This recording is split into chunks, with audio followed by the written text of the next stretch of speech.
안녕하세요. DM성형외과 유호면 원장입니다. 어떤 환자분이 오셔서 SNS에서 보신 것 같은데 이마에 있는 이 가로주름을 직접 주름을 떼어내는 수술을 절개를 이마 가운데를 통해서 했다. 이마 거상을 그렇게 시행했다. 이렇게 질문을 하시더라고요. 그건 아마 환자분이 잘못 알고 계신 것 같은데 오늘 여기에 대해서 한번 얘기해 보겠습니다. 잘못된 얘기인데요. 이마 주름이 이제 이마 가운데 대부분 있겠죠. 그 주름을 따라서 절개를 하고 그거를 통해서 이마 거상을 했다는 거는 말이 안 되는 얘기고 그런 수술은 존재하지도 않고 아마 이제 그 환자분은 뭘 보신 거냐면은 이 깊이 파인 이마 주름을 직접 우리가 흉터 수술하듯이 제거하는 수술을 할 수 있습니다. 그렇게 과거에 한 적도 있고 그런 경우를 말씀하신 것 같은데 그런 경우라도 아주 주름의 이제 폭이 좁고 깊거나 아니면 미간 주름처럼 아주 깊이 파인 이런 주름들을 제거하기 위해서 시행할 수는 있지만 요즘 기준에는 맞지 않는 수술이다 이렇게 말씀드릴 수 있죠.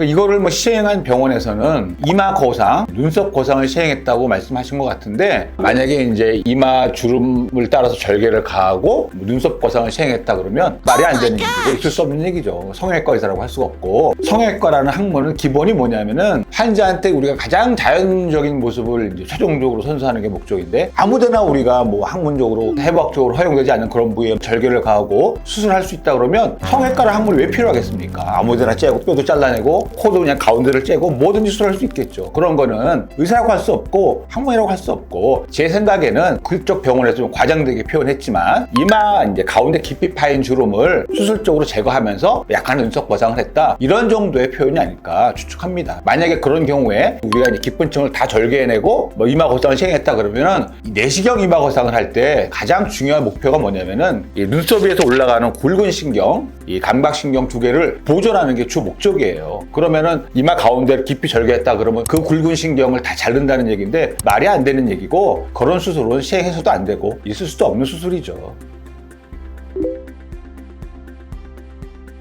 만약에 우리가 이제 흉터 수술 겸 이마 주름 제거 수술을 시행했다고 하면은 피부만 절개했을 텐데 그 병원에서 주장하는 것처럼 이마 거상을 이걸 통해서 시행했다, 눈썹 거상을 했다 이렇게 시행했다 그러면은 깊은 층에 있는 근막과 신경을 다 잘랐다는 얘기인데 말이 안 되는 얘기죠. 그렇게 되면 그 뒤쪽으로 모든 감각신경이 마비되게 되는 거예요. 아마도 그 병원에서 좀 과장되게 표현했지만 주름 제거 수술 목적으로 약간의 피부를 절개해서 그 효과로 약간 눈썹 거상이 이루어졌다 이런 정도로 이해하시면 될 것 같습니다. 하지만 제 판단에는 그것조차도 요즘 어떤 성형외과 기술 수준이나 학문적인 레벨과는 맞지 않는 내용이에요. 그거 아주 옛날에 시행했던 내용인데 깊은 이마 주름이 있다고 해도 대개 이마 주름은 처진 눈썹을 보상하기 위해서 시켜떼면서 이제 점점 깊어지는 게 원인이거든요. 이런 경우에도 우리가 이마 거상을 시행하면 더 이상 우리가 이제 이마를 쓰지 않게 되면서 이마 주름이 많이 펴지고 그 상태에서 부족한 부분을 좀 필러를 넣는다든지 약간 이제 볼륨을 채워서 피는 게 정상적인 수술이지 여기다 우리가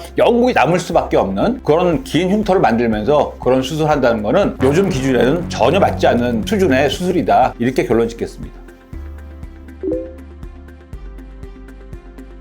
이제 절개의 이마 거상이라고 하면 이마 정중앙을 절개해서 한 그런 수술은 존재하지도 않고 그 옛날에는 우리가 이제 귀에서 귀로 연결되는 헤어라인 뒤쪽이죠. 그쪽에 이제 길게 절개를 가하고 이마 두피를 전부 젖혀서 수술 과정을 시행한 다음에 당겨 올려서 남는 피부를 두피를 제거하는 이런 수술을 시행했거든요. 그게 이제 절개 이마 거상에 해당되는 수술 방법인데 그거는 학문적으로도 증명이 됐고 과거에 많이 시행했고 요즘도 부분적으로 그렇게 시행하는 병원도 있습니다. 필요한 경우도 있고요. 그런 게 아니고 지금 여기 얘기하는 이마의 정중앙을 따라 절개하는 거는 그런 수술에 해당되지 않는다 이런 말씀을 또 드리고 내시경 이마 거상은 두피 가운데를 정중앙을 절개해서 하는 수술이 갖고 있는 많은 어떤 부작용 중에 하나가 어쩔 수 없이 두피를 가로지르고 뒤 위로 올라가는 총 4개의 굵은 신경을 자를 수밖에 없다는 점이에요. 그래서 감각 손실이 올 수밖에 없고 시간이 지나면서 돌아오긴 하지만 굵은 감각신경이 손상되는 경우에는 완전히 돌아오는 건 어렵습니다. 어느 정도는 돌아오지만 수술 전과 같이 100% 회복되기는 어렵다 이런 점이 있기 때문에 그런 거를 우리가 피하기 위해서 내시경 수술이 개발되는 게 주 목적이고 그 다음에 이제 부수적으로 우리가 흉터도 줄어들고 회복 기간도 빠르고 여러 가지 이점이 있는 거죠. 그런 점으로 생각을 해야 되는 겁니다.